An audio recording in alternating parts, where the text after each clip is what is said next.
Bonjour à tous et bienvenue dans ce journal. Voici tout de suite les titres que nous allons développer dans cette édition. L'alerte à la pollution et aux particules fines se poursuit en Ile-de-France et lorsque l'on sait que 20% des particules fines proviennent des plaquettes de frein des véhicules, une entreprise valdoisienne propose des freins à induction, sans friction et donc sans particules. Alors comment ça marche? Réponse dans un instant. Ils analysent aussi bien les discours des hommes politiques, les mots que vous utilisez sur les réseaux sociaux que les devoirs d'écoliers, ce sont les linguistes.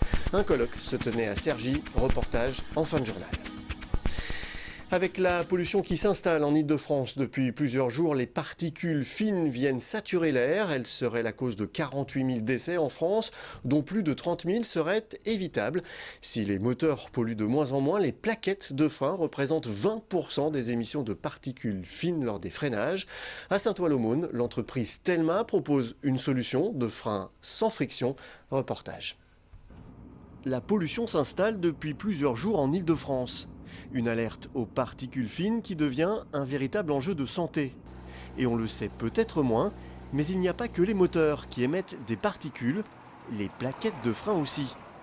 À chaque fois que vous appuyez sur la pédale de frein, les plaquettes émettent des particules qui s'ajoutent à la pollution atmosphérique.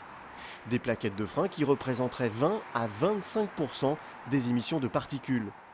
Dans le Val d'Oise, une entreprise propose une solution très utilisée par les camions et les bus, des ralentisseurs qui interviennent en complément des freins traditionnels à friction.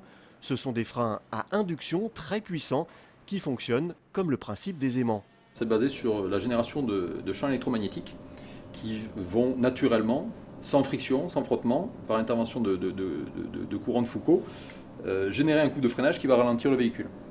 Donc c'est entièrement proportionnel à la demande de puissance demandé par le chauffeur, et on voit que l'activation est excessivement rapide. Donc dès que je demande un freinage, ben voilà, j'obtiens mon freinage, et quand j'arrête de freiner, ça arrête de freiner, ça freine, ça arrête de freiner. En fait, pour différencier clairement notre système par rapport à un système classique par friction, il n'y a pas de mouvement, il n'y a pas de friction, donc il n'y a pas d'émission de particules.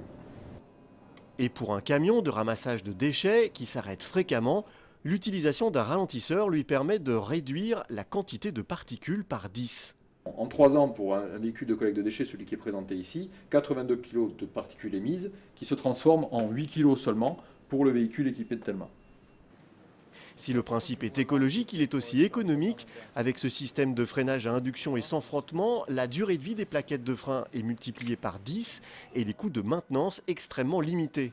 Ce qui pose la question d'une généralisation possible des freins à induction à tous les véhicules. C'est un produit qui, contrairement à un détecteur de pluie ou d'autres éléments de confort, est plus difficile à justifier et à vendre à l'utilisateur au quotidien. Par contre, de par ses effets économiques mais surtout environnementaux, il pourrait, comme un pot d'échappement à son époque, être parfaitement d'un point de vue réglementaire imposé pour équiper l'ensemble des véhicules roulants de manière à ce qu'ils n'émettent pas de particules au niveau de leur système de freinage, au moins de particules. Les freins à induction pourraient être rendus obligatoires pour l'ensemble des véhicules lourds, mais seule une réglementation européenne pourrait imposer l'utilisation de ralentisseurs, ce qui n'est pas encore le cas.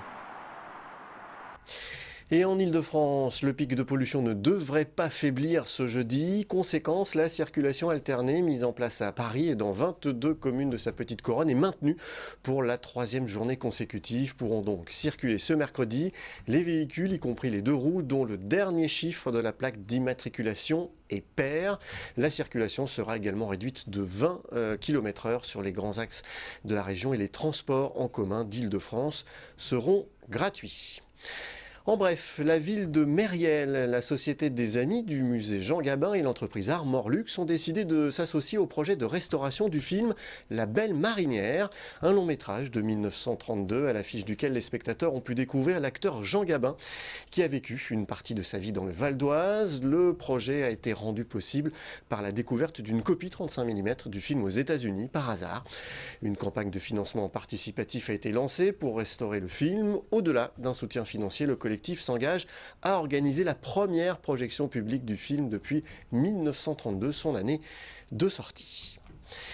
Ils analysent aussi bien les discours des hommes politiques, les mots que vous utilisez sur les réseaux sociaux, que les devoirs d'écoliers. Ce sont les linguistes, des professionnels de l'analyse du discours, des analyses qui en disent long sur notre société.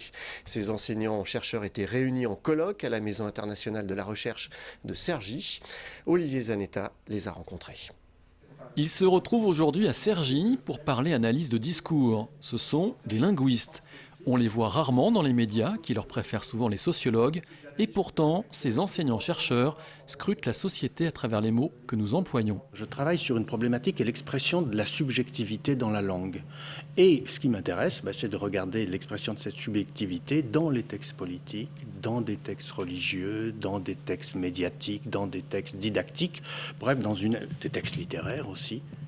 Et donc, dans cette infinie variété des discours, de chercher comment le jeu, la subjectivité s'exprime directement, voire indirectement. Je travaille sur les écrits des élèves de l'école primaire au début du lycée. J'analyse les écrits, mais surtout l'écriture, c'est-à-dire qu'on compare, on regarde ce qui se passe dans les brouillons et aussi dans les textes qui sont remis aux enseignants. J'ai pu travailler sur le discours patronal, sur les discours des jeunes en formation en alternance, sur le discours médical, en tout cas du domaine médical. Je travaille aussi beaucoup sur le discours médiatique et le discours numérique. Ce colloque est organisé par le réseau R2DIP. Il regroupe des chercheurs en sciences du langage. La variété de leurs travaux permet de se rendre compte que ces linguistes apportent, grâce à l'analyse des discours, un regard pertinent sur l'évolution de notre société. Le sociologue va avoir des grilles de lecture sociologiques avec ses méthodologies, ses points de vue.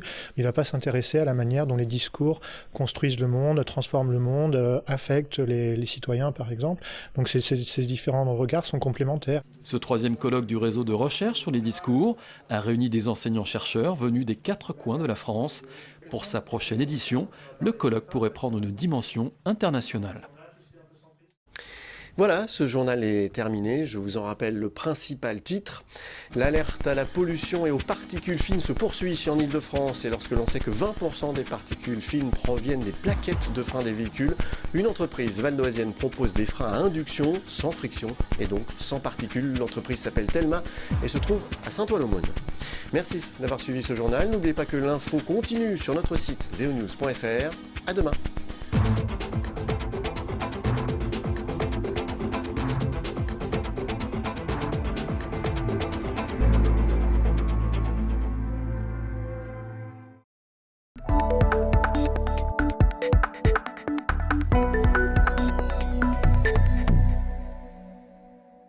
Et voilà le travail réalisé.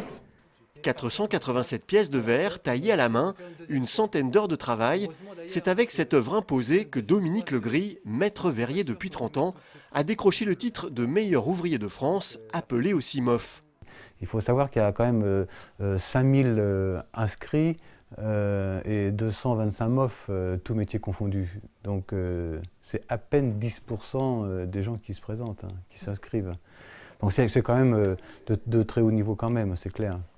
La complexité extrême, c'est de finir son panneau à 800 mm par 800 mm. C'est la récompense de plusieurs années de travail, mais plus que ça, plus que plusieurs années de travail. Tout le monde travaille, mais il y a aussi cette notion de passion et de recherche de l'excellence. Moi j'ai tardé, j'aurais dû passer ce concours il y a bien longtemps, d'autant que pendant ces 20 dernières années, j'ai envie de dire j'ai tout fait sauf des vitraux, mais j'en ai fait beaucoup et je l'ai fait avec cœur. Et c'est ce qui m'a permis, et c'est un peu comme le vélo, donc on va dire, finalement quand on s'y remet, on retrouve ces gestes, quoi, parce qu'on les a en soi. Ce concours de meilleur ouvrier de France, Dominique Legris l'a tenté pour lui, mais aussi pour montrer à quelques-uns de ses détracteurs qu'il était encore et toujours un excellent maître verrier. Il faut dire que le nouveau MOF ne s'est pas fait que des amis dans le petit monde du vitrail. Même s'il continue à faire du vitrail traditionnel, sa principale activité consiste à faire des verres qui ressemblent à des vitraux, mais qui n'en sont pas, et le tout pour 3 fois moins cher. Ça, c'est l'évolution que Fanny Glass a mis en place, le nom de l'atelier, technique Fanny Glass, qui consiste à poser une trame de plomb collée sur le verre. Un seul verre, un verre monolithique, ce n'est pas une mosaïque, c'est un seul morceau de verre sur lequel on va écrire notre histoire à l'aide d'une trame de plomb soudée à l'étain aussi. Et le fait que ce soit monolithique va nous permettre de doubler ce décor en double vitrage. Pouvoir intégrer un double vitrage, c'est la bonne idée du créateur de Fanny Glass. Un vitrail classique ne peut pas convenir à ce système d'isolation car il est composé de plusieurs dizaines de morceaux de verre reliés entre eux par du plomb. Ceux de Dominique Legris sont faits d'une seule pièce et s'intègrent donc facilement dans tous les systèmes de double vitrage et de tous les types de fenêtres. Pour parfaire l'illusion d'un vitrail classique, Dominique a aussi travaillé sur les motifs colorés. Donc là, le verre a reçu son transfert d'émail. Ce jaune qui est le vernis, lui, va se transformer en fumée à 300 degrés. La cuisson va continuer jusqu'à 600 et la poudre d'émail qui fait le dessin va se vitrifier sur le verre. 12 heures après, c'est-à-dire tous les matins, les fours sont lancés le soir et tous les matins, on ouvre nos fours. Les verres sont émaillés, prêts à recevoir leur première trame de plomb. Dominique Legris ne fait pas que des fenêtres ou des vérandas. Il crée également des décors uniques peints sur verre pour des églises et des monuments historiques. Mais son avenir, Dominique le voit dans l'architecture moderne et les grands espaces vitrés. Je dirais que le futur proche de Fanny Glass va être effectivement de travailler sur des grandes verrières qu'on appelle les murs rideaux, qui font jusqu'à 80-100 mètres carrés, et proposer à des grands sièges sociaux, par exemple, de créer un décor artistique, pictural, qui va refléter le dynamisme de l'entreprise. On va aller bien au-delà de ce qu'est le vitrail traditionnel, combien même c'est un art absolument exceptionnel et irremplaçable. On ne tente pas de faire pareil, on tente de faire autrement et autre chose. Peindre sur des toiles de lumière, cet amoureux du verre ne pouvait rêver mieux. Depuis plus de 30 ans, Dominique Legris en a fait sa passion et elle n'est pas prête de s'éteindre.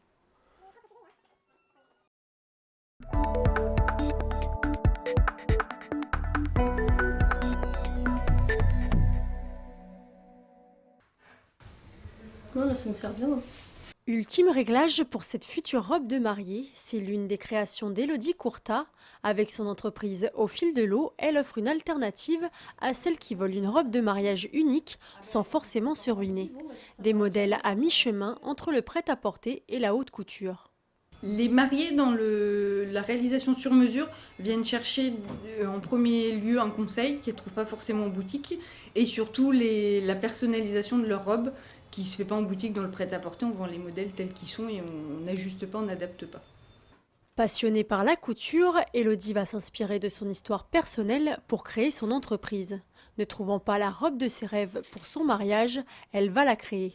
J'ai décidé de me lancer dans la création de ma robe, qui s'est très bien passée, très bien terminée, avec la robe de mes rêves pour le jour de mon mariage. Et c'est parti de là, et je me suis dit, si je l'ai fait pour moi et moi j'ai pas trouvé, il y a forcément d'autres mariés qui auront besoin de trouver la robe de leur rêve, et je me suis lancée comme ça. Depuis, Élodie a créé plus de 70 robes, toutes réalisées de manière unique, adaptées aux désirs de chaque cliente. Je travaille sur le bustier pour une robe de mariée pour une future mariée du mois d'avril, qui sera sortie avec une jupe courte et une jupe longue. Forme, matière, choix des couleurs, toutes les combinaisons sont possibles. Un processus de création qui s'étale sur plusieurs semaines. Il faudra en moyenne 4 essayages pour finaliser une robe. Pour réaliser une robe, il faut en moyenne une centaine d'heures, en comptant tout ce qui est réalisation, achat de fournitures, essayage, contact avec la cliente. En termes de couture, en moyenne de 40 à 60 heures de réalisation. Après la Cour des Arts de Vauréal, Élodie Courtat vient de s'installer à Daumont dans une maison d'artistes. Elle y prépare une véritable collection de robes de mariée. Pour vous offrir une de ces créations, il vous en coûtera au minimum 1 500 €, une somme raisonnable pour un moment inoubliable.